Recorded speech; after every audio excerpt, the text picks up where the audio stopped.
Shalom, shalom, mishpacha. Welcome to another edition of Ray Bash's Ramblings. Today I'm going to be talking about the Omer, or at least continuing the discussion on the Omer. We are in the midst of counting up the Omer to Shavuot, and depending on which reckoning of the counting of the Omer that you go by, you could be at day number 8, you could be at day number 11. So just in case, I'm going to try to fill in days 1 through 11. I would like to come and give like a drosh each day on the Omer, but that would, by the end of it, we would have over about 50 videos or more regarding the Omer. So to save space and to save time and to allow myself to do other videos, I'm just going to briefly go over the days 1 through 11 of the counting of the Omer. Now, there is an Orthodox tradition in regards to counting the Omer, that while we're counting the Omer, we work on refining our character, our spiritual man, to be conformed more into the image of God himself, and we count the Omer using the model of the Kabbalistic Sephardic tree, which gives the attributes of God himself. So each week has a theme, and each day has a theme, and there's also traditional scriptures that are read during those days. For instance, week 1, the first week of counting the Omer, the theme to think about and to meditate upon is loving kindness, chesed. Day 1 is also, the theme for the day is also loving kindness. Now for day 2, the theme is gevura, severity and strength. So we think of how the severity and strength of Yahweh plays into his loving kindness, how each balance each other out, or how each works together. Day 3, of course, we're still at Chesed for the week. Day 3, the theme for that day is Tefrit, or beauty. So we think about the beauty of his loving kindness.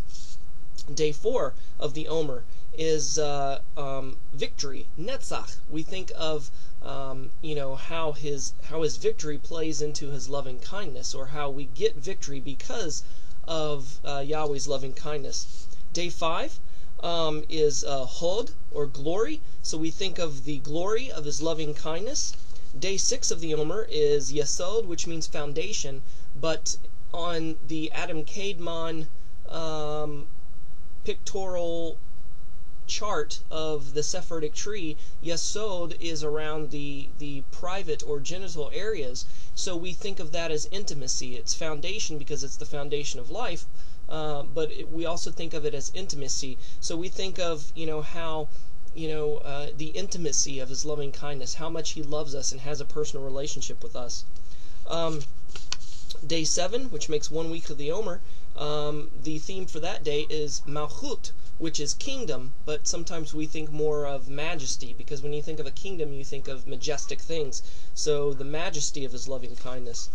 Now we go into day 8, which we changed the theme of the week.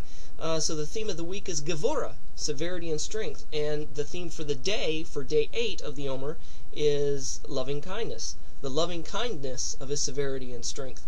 You think, how can there be loving kindness in his severity and strength? Well, when he I always think of the garden. When he kicked us out of the Garden of Eden, that was severity and strength, but it was in the mode of loving kindness. If he didn't care for us at all, if Yahweh didn't care for us one iota, he would have left us in the garden in that sinful state after eating the tree of the knowledge of good and evil, breaking his commandment, and then eating of the tree of life, and that would put us in an eternal crux where we would be living in an eternal state of sin, separated forever from God, which that's really the definition of hell, is separation from God. That's part of what makes hell hell today, is that people that are in hell, they're separated eternally from God.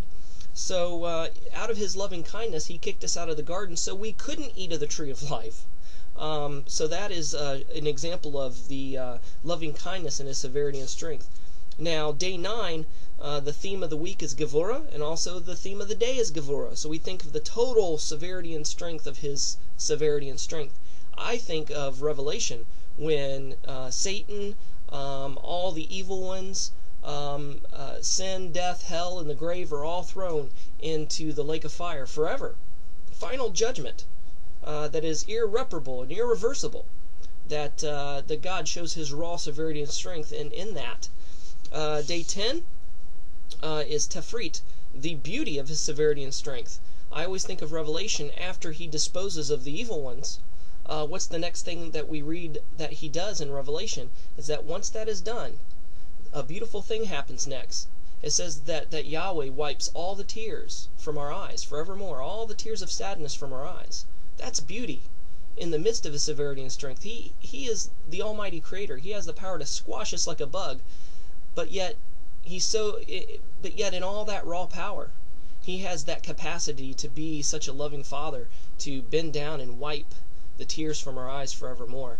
That's beauty in his severity and strength. Day 11, which some of you are at right now. Some people are at day 8 perhaps. But again, the theme for the whole week is Gevurah, severity and strength. The theme for the day is Netzach, victory. We have victory through his severity and strength because he disposes all of our enemies in the end. We have eternal victory because Yeshua died on the cross to save us from our sins. We have victory in that severity of his judgment upon Yeshua because Yeshua took the punishment, the sins upon ourselves. Now, through these days of counting the Omer, different sections of the Psalms are read. The very first part is Psalm 119. It's broken down into little chunks, and parts of it are read. The first day that is read is Psalm 119, 1 through 8. Day 2, 9 through 16. Day 3, 17 through 24. Day 4, 25 through 32. Day 5, 33 through 40. Day 6 is verses 41 through 48. Day 7, 49 through 49 through 56. Day 8, 57 through 64. Day 9, 65 through 72. Day 10, 73 through 80. And day 11, 81 through 88. So hopefully this kind of catches you up on the counting the Omer, the different themes that run through this, how we are to reflect on Yahweh and his character, and how we are to be molded into his image through his son Yeshua, and how we are to take those attributes, those characters of Yahweh, and apply them to ourselves to make ourselves a better person for the honor and glory of his name. Now let me go over real quickly before we cut it off here, the traditional blessing that is said. Blessed are you, Yahweh our Elohim, King of the universe, who has sanctified us with his commandments and has commanded us regarding the counting of the Omer. At that point, you insert what day it is. For instance, today is day 11, which is 1 week and 4 days of the Omer. And then you say, Compassionate One, may he return for us the service of the temple to its place speedily in our days. In Yeshua's name, Amen and Salah. So hopefully you enjoyed this, little rambling, this little tidbit of information regarding the Omer. Hopefully I'll come back again and do a couple more days with you through the count. So shalom, Shavua Tov, Mishpocha.